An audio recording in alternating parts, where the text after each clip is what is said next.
Welcome to Your Healthy Kitchen from Dignity Health Yavapai Regional Medical Center. Welcome to Dignity Health, YRMC's Your Healthy Kitchen. I'm your host, Rita Carey Rubin. So it's holiday baking time, and this year I'm making it all gluten-free. It's tricky business to create recipes that lack the baking power of good old gluten, but it can be done. And I've got two great cookie recipes to share with you today that prove it. The first is a buttery, sweet, and rich Toll House cookie that's pretty close to the original. And the second is a delicious oatmeal chocolate chip cookie that's not too sweet, not too rich, but just right for a holiday treat. Or for breakfast. I have a lot of cookies in my house right now.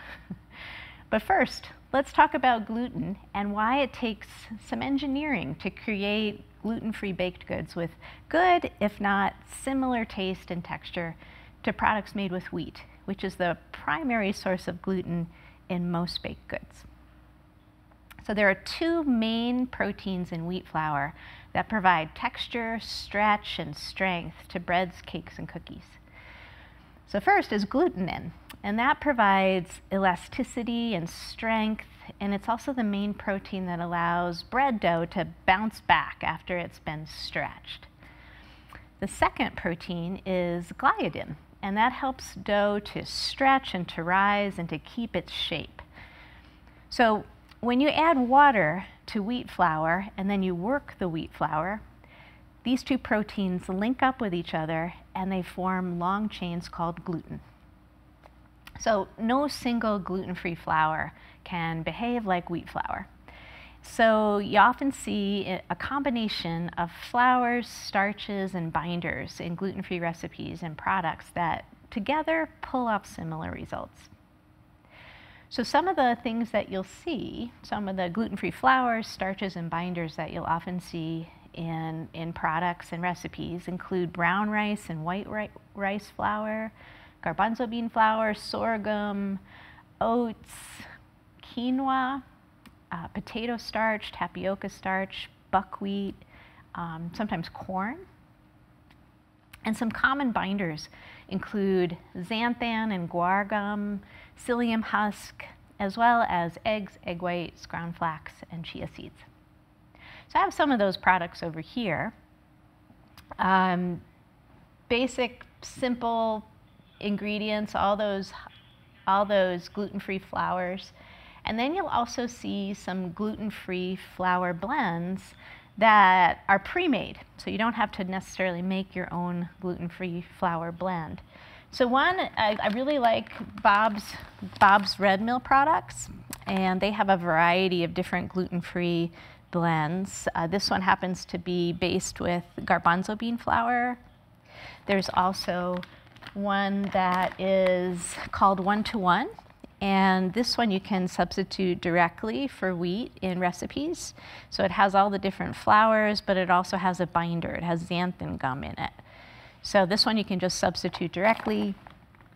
I like the King Arthur flour products as well. This is just a gluten-free flour blend, and then they also have one called Measure for Measure, which is similar to the Bob's Red Mill, where you can directly substitute for the wheat flour in a recipe. So lots and lots of different products out there. And I would suggest if you are using a pre-made mix, that you start off with a recipe that the company has created using that mix, because all the mixes are different and they're not necessarily interchangeable. So they always publish their recipes online, and so if you want to try a mix, start with one of their recipes because it's already been tested out and see if you like it. So let's talk about our first recipe, that Toll House cookie. And that is one that I made from the King Arthur flour baking mix, and I used their recipe.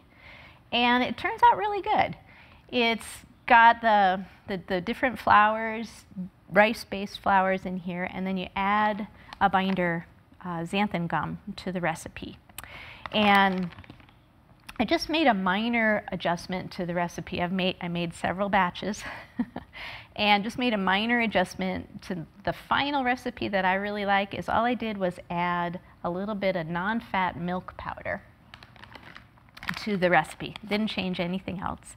And non-fat milk powder will help a cookie to brown a little bit more. It adds protein to the mix. It will add a little bit more flavor and structure. And so I thought that the original recipe, it was just needed a little something. So I put just a tablespoon of non-fat milk powder in the recipe, and they turned out really great. So these are the Toll House cookies, and they turned out super good. It's a good cookie. It's buttery. It's sweet. It's a little crispy. And it's perfect for dunking in a cup of tea or a glass of milk. And one couple things to know about this recipe that are, it's a little different from a typical Toll House recipe, is after you blend the ingredients together, you let the dough sit for a little while. And they recommend letting it sit in the refrigerator for an hour or even up to 2 days. And there's a reason for that. The gluten-free flours that are in the blend have a lot more starch than wheat flour does. So wheat flour is a lot higher in protein, lower in starch. And when you blend all the ingredients together, those starch molecules need a little time to absorb the moisture from the dough. And when they absorb the moisture, they expand a little bit, they soften. And that's what that extra sitting time is for. If you just bake it directly, what you might find is that your cookie tastes a little gritty, and that is the starch molecules that haven't expanded and softened. They haven't had time to absorb some moisture. Another thing that you might find with the gluten-free recipe is that it takes a little bit longer to cook and to brown. So just give it time. And then when they come right out of the oven, these guys are really soft. So if you pick it up, it's going to fall apart. Just let it cool for at least 5 minutes before you try to move it. And that gives time for everything to kind of bind together. So there are lots of different ingredients in this cookie, including some specialty ingredients, and also the binder xanthan gum. So let's talk a little bit about the binders that you might see. Xanthan gum is made, it's actually a fermentation product that's made from bacteria that ferment and digest carbohydrate. It's usually glucose that comes from corn. And they produce this sticky substance, which is xanthan gum. You'll also might find a binder called guar gum, and that comes from a bean, actually a bean tree that's native to some parts of Asia. And they're great binders. They're registered as safe to eat, but you might find that you have a little bit of difficulty digesting those. Some people get upset bellies with those binders. So if you notice, if you're eating some gluten-free products and you're not feeling so great in your belly, could be the binders, doesn't necessarily have to be.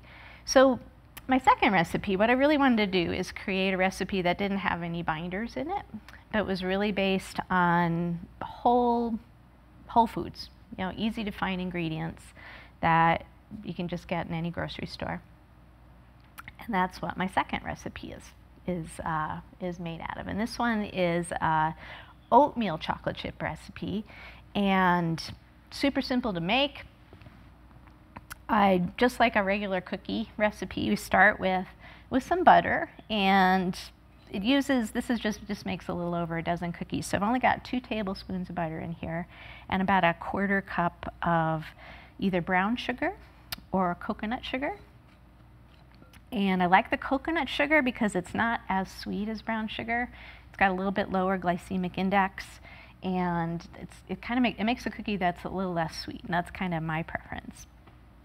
So I've got that there. What do I have in here? I've got butter, 2 tablespoons of butter, a 1/4 cup of sugar, half a teaspoon of baking soda, and a 1/4 teaspoon of salt. And to this, I'm just going to add an egg and a couple teaspoons of vanilla. And if you're truly gluten-free, look for vanilla that is also gluten-free.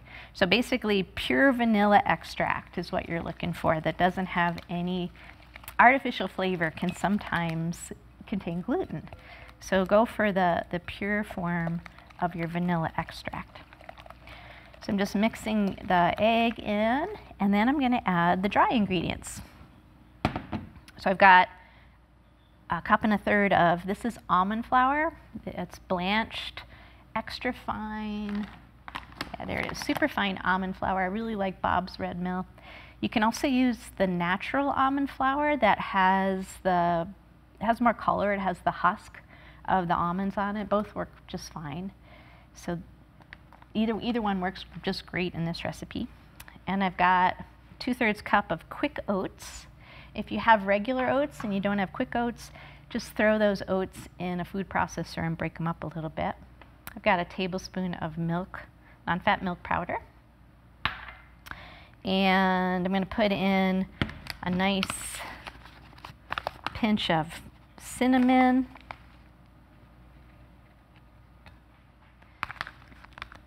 And also a little bit of banana. So this banana is pretty ripe, and actually I'm going to put the banana over here. Pretty ripe banana, and this is going to add some moisture to the recipe. So whisk together my dry ingredients. Sometimes the almond flour gets a few lumps in it, so I just want to try to whisk most of those out of there.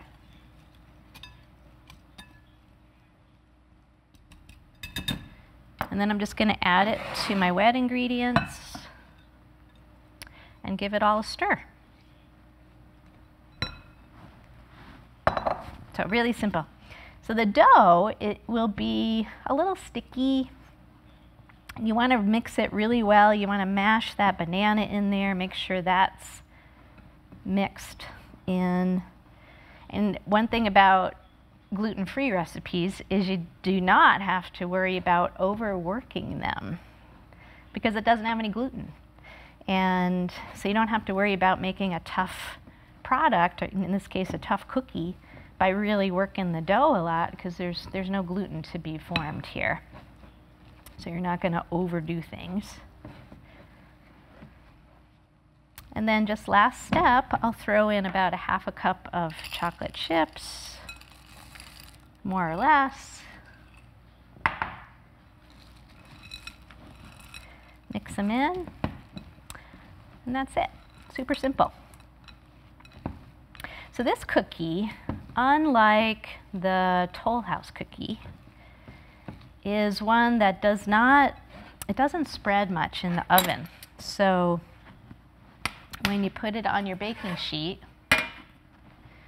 you want to take about a tablespoon of dough and then press it down a little bit. So maybe it's about 3/8 of an inch or so thick, just to give it a little head start. Because like I said, they don't spread. They're a little bit more hearty. Makes a great trail cookie because they're good and sturdy. And like I said, a little bit for breakfast sometimes. So these are the chocolate chip oatmeal cookies, and you can see they don't spread out like the Toll House, but they're super delicious. They're a little more cakey, whereas the Toll House are a little crisper. So two different styles, and a few simple gluten-free cookies for you to try. You know, there are endless resources online for gluten-free baking, but I do have a few favorites, and those include, I really like the Gluten-Free Goddess at glutenfreegoddess.com. I like bobsredmill.com, King Arthur Baking. Both of those have great gluten-free recipes. And then America's Test Kitchen, americastestkitchen.com. They also have a lot of recipes, and they have a gluten-free baking class that is available online. There is a fee. It's, I think, $39. It's like a monthly fee. And so if you really want to dial into the science of it all, they have great information. They also have a recipe for a gluten-free pie dough that's on my list to try. So remember, check out all of our Your Healthy Kitchen videos and recipes at yrmchealthconnect.org. And you'll find something for everyone there, including some great holiday recipes for soups, snacks, and desserts. And you can follow me on Facebook too, at YRMC's Your Healthy Kitchen, to see what I'm making at home this holiday season. So until next time, I wish you a happy and really healthy holiday, and we'll see you again soon.